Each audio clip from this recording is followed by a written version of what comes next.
여러분 비 맞은 적 있으세요? 근데 아세요? 예전부터 비를 맞으면 안 좋다고 하는 얘기 있는 거 들어보셨나요? 근데 왜 비는 맞으면 안 되는 걸까요? 오늘은 비를 맞으면 안 되는 이유와 우리가 비를 맞으면 어떻게 되는지를 한번 알아보겠습니다. 안녕하세요, 지식하우스입니다. 먼저 우리가 흔히 맞는 비, 정말 깨끗할까요? 겉으로 보면 맑고 투명해 보이지만 사실 빗물은 구름에서 떨어지는 순간부터 대기 속에 있는 먼지, 미세먼지, 배기가스, 중금속 등을 잔뜩 안고 내려옵니다. 쉽게 말해 비는 하늘의 먼지를 씻어내리면서 땅으로 떨어지는 물입니다. 그래서 그냥 맑은 생수 같은 느낌으로 생각하면 큰 오해입니다. 여기서 많은 사람들이 떠올리는 게 산성비입니다.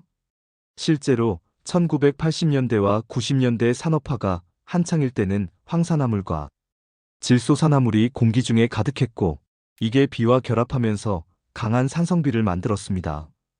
그 시절엔 독일의 숲이 말라 죽거나 한반도 일부 산림이 피해를 입기도 했습니다. 건물 외벽이 부식되고 호수의 물고기가 사라진 사례도 있었습니다. 그래서 사람들은 비가 무섭고 비 맞으면 머리카락이 빠진다는 공포 섞인 소문까지 돌았습니다. 그런데 지금은 상황이 달라졌습니다. 환경 규제가 강화되면서 오늘날 우리나라에서 내리는 비는 대부분 약산성 수준입니다. 피부를 녹일 정도는 아니고 직접적으로 인체에 큰 해를 끼치지는 않습니다. 하지만 여전히 깨끗한 물은 아닙니다. 대기 속 오염물질이 그대로 섞여 있기 때문에 장시간 맞으면 피부나 두피 건강에 좋을 리가 없습니다. 그렇다면 피부에는 어떤 영향을 줄까요? 빗물이 피부에 오래 닿으면 오염물질이 피부 장벽을 자극합니다. 특히 민감성 피부나 아토피가 있는 분들은 비 맞은 뒤 가려움, 붉어짐 같은 증상을 더 잘 느낄 수 있습니다. 빗물을 방치했을 때 작은 여드름이나 트러블이 올라오는 경우도 많습니다. 그리고 두피도 문제입니다. 여기서 사람들이 가장 궁금해하는 것은 바로 탈모 얘기입니다. 흔히 비 맞으면 대머리 된다라는 말을 많이 합니다. 과연 사실일까요? 일단 결론부터 말하면 비 자체가 머리카락을 빠지게 만드는 직접 원인은 아닙니다. 하지만 간접적으로 탈모를 악화시킬 수 있는 요인은 충분히 있습니다. 첫째, 빗물에는 대기 속 불순물이 섞여 있습니다. 이게 두피에 달라붙으면 두피가 쉽게 자극을 받아 붉어지고 가려움이 생깁니다. 젖은 상태로 오래 방치되면 세균이나 곰팡이가 번식하기 딱 좋은 환경이 됩니다. 두피에 염증이 생기고 이 염증은 모낭을 약하게 만들게 됩니다. 모낭이 약해지면 머리카락이 얇아지고 점점 빠져나가 탈모가 악화됩니다. 둘째, 체온과 면역력도 연관이 있습니다. 비를 맞으면 몸이 젖고 체온이 떨어집니다. 이때 면역력이 낮아지면서 두피 건강이 더 나빠질 수 있습니다. 원래 탈모가 진행 중인 사람이라면 이 영향이 더 크게 나타날 수 있습니다. 게다가 스트레스 호르몬인 코르티솔이 불편한 환경에서 많이 분비되는데 이 역시 탈모에 좋지 않은 영향을 줍니다. 셋째, 습도와 곰팡이 문제입니다. 습한 환경은 두피 곰팡이성 질환을 일으킬 수 있습니다. 흔히 지루성 피부염이라고 하는 두피염증이 생기면 머리카락이 쉽게 빠지고 회복도 더딥니다. 특히 남성형 탈모나 여성형 탈모가 이미 있는 분들은 이런 환경적 요인에 더 민감하게 반응합니다. 그렇다면 어떻게 해야 할까요? 비를 맞았다면 반드시 머리를 깨끗하게 감아야 합니다. 단순히 물로 헹구는 것이 아니라 샴푸로 두피를 꼼꼼하게 씻어내는 게 중요합니다. 그리고 드라이할 때는 너무 뜨거운 바람이 아닌 미지근한 바람으로 두피까지 완전히 말려주어야 합니다. 젖은 두피를 그대로 두면 세균이 번식하기 좋은 환경이 되기 때문입니다.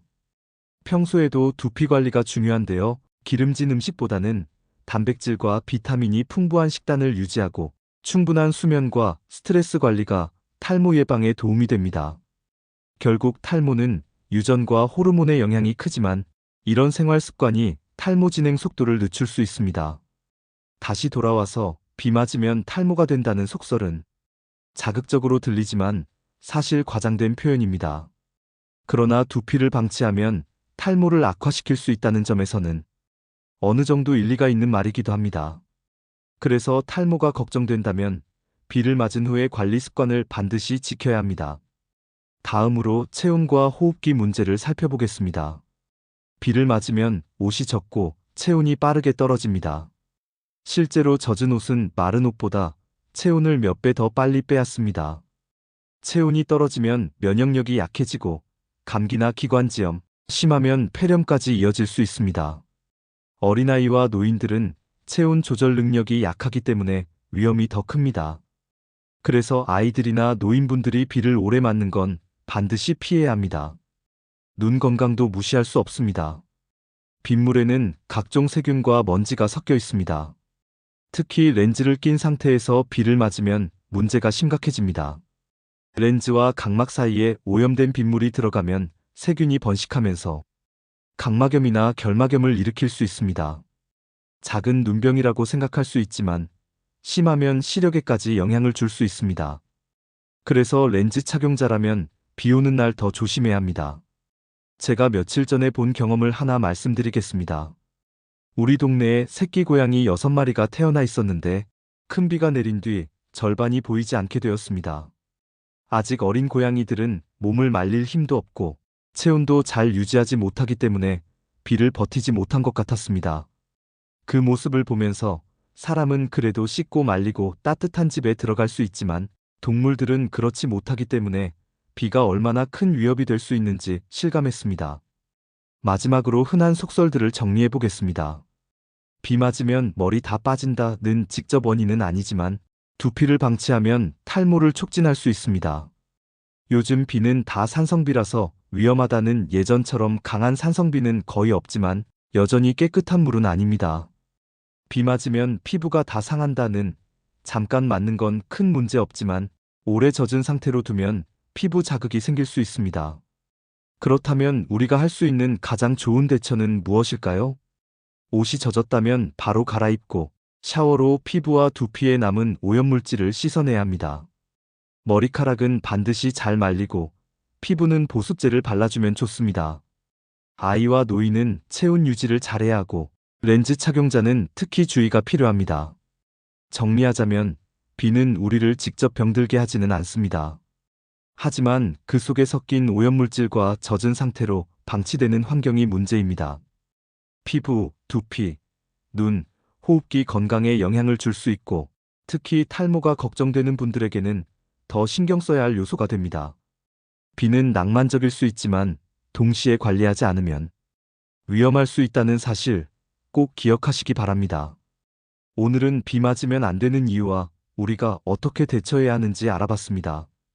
그래도 비를 굳이 맞을 필요는 없겠죠. 외출 시 비 예보가 있다면 우산은 꼭 챙기시기 바랍니다. 지금까지 내용이 유익하셨다면 구독과 좋아요 부탁드립니다. 오늘도 궁금증을 알아보는 지식하우스였습니다. 감사합니다.